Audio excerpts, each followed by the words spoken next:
Hey everyone, it's Erica. I have a process video for the Bella Boulevard creative team, and we are focusing on the borders and the daily details papers for our projects this week.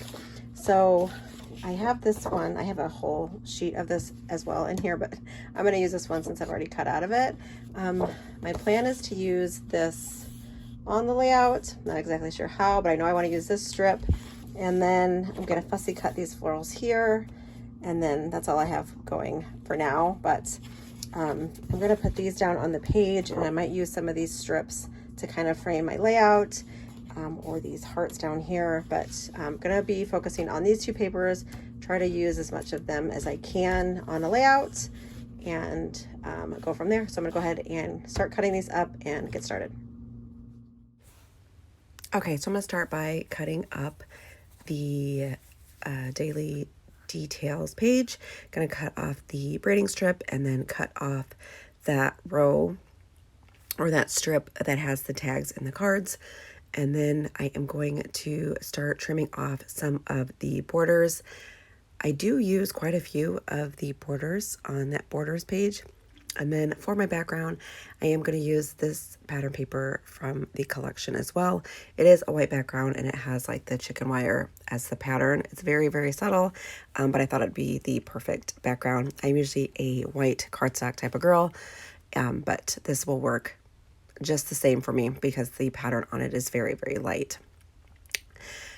Cutting up the strips here on the borders page, I'm going to use, let's see, 1, 2, 3, 4, 5. I think I used 6 different borders on here, or 5 borders, and then I use one of them to fussy cut, that one that's got all of the sunflowers. I do cut that out, and then I fussy cut all the florals on that one, and I used a few of them on this page.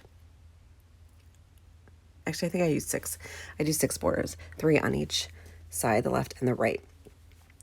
So I'm going to go ahead and get those cut up. I really wanted to use these hearts over here. I love all the colors in this one. Just has all the colors in the collection. So this is a really colorful page, lots of patterns, and it's different for me because I'm usually a cut file girl and I love to showcase the colors and patterns through the cut files, but I didn't do a cut file on this one.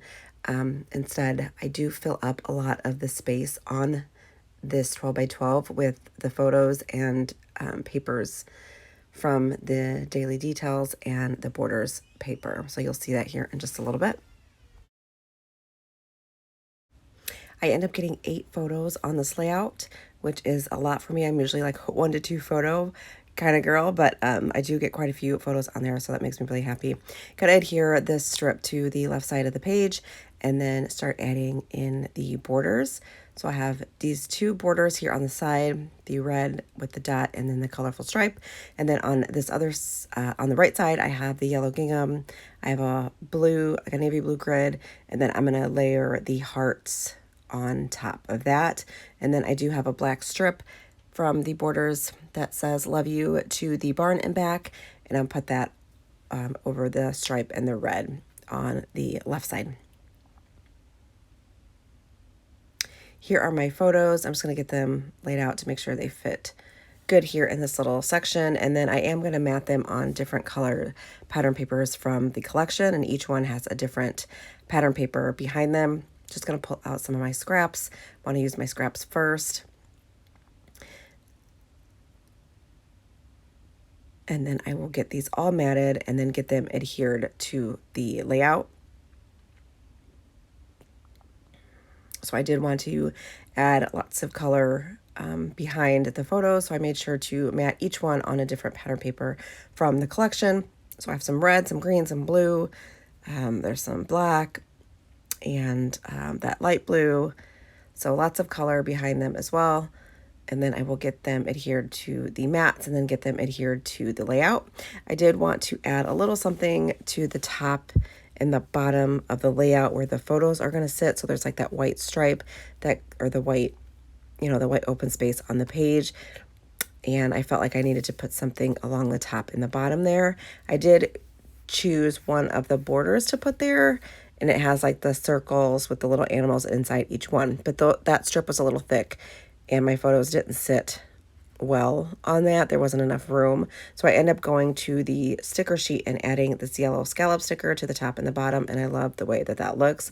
So you can see like the only white that I have left on this page is just this section here. And it's going to get filled up with the photos, my title, and then I'll add some embellishments to it as well.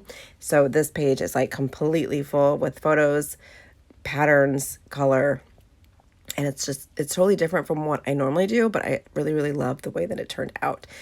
I was trying to think if I wanted to add like ribbon to the top of the tags on the left side, but what I end up doing is just covering the little tag holes with some die cuts and just kind of embellishing around those tags. So I'm just going to go in. There's my title. I'm going to pop that up on some foam adhesive. Once all of this was laid out, I just added a few embellishments and then I was done. So I have that title popped up. I'm going to add a couple of the fussy cut sunflowers around the layout. And then a couple of the cardstock stickers on some of the photos. I do some of the ephemera words. There's like a tag that says farm memories. I'll get popped down towards the bottom of the layout. And then next to the sleeping pig with the corn cob, there is a little star die cut that says oink. So I put that there. That little pig is the cutest. I absolutely love pigs. They're my favorite. So I had to add that photo in there. And then on the left side, I do add in some of the epoxy stickers and then some of the puffy stickers around the tags as well. On that barn tag, I add the little red barn and the Bella Pop Sun. And then where it says chicken, I add a little chicken on the letter K, and then over the letter I put a little epoxy heart, and you'll see that in the still shots. It's kind of hard to see on camera, but you'll see that in the still shots. And then that pretty much finishes up the layout. It came together really quickly once I got everything down. I wasn't exactly sure what I was going to do. I knew I wanted to use that strip from the Daily Details page. So once I had that down and then the borders, it just kind of all fell into place. And I absolutely love the way it turned out. Great design to get lots of photos on your layout. So if you want to recreate this, you totally can. If you have a strip that is, if you don't have a strip that has like the tags and the words like that, you could totally just use a different pattern paper or kind of make your own tags and add them to the left side of the layout. Some border strips, leave an open space for your photos and embellishments, and you're done. Super, super easy. Lots of color, lots of pattern, and I love the way that it turned out. I will leave the Bella blog linked down below, as well as the links to the Bella Boulevard Facebook page and Instagram. Make sure you head on over there and check it out. Make sure that you check out the full EIEIO collection. It is absolutely adorable and one that is a must-have. Oh, and you can see I'm on the FaceTime with my daughter. Called on FaceTime, and her boyfriend were FaceTiming with me. They went out of town, so they were just kind of filling me in with what they were doing and when they were going to be back home. So you can see me talking to both of them. I didn't realize that I had them in the frame of filming, but I wasn't going to cut all this out, so I just left it in there while I was talking to them. So here's some still shots for you guys. I hope you enjoyed this layout. I will see you guys in my next video. I hope you all get some time to do something creative, and I will see you guys soon. Thanks for watching. Bye.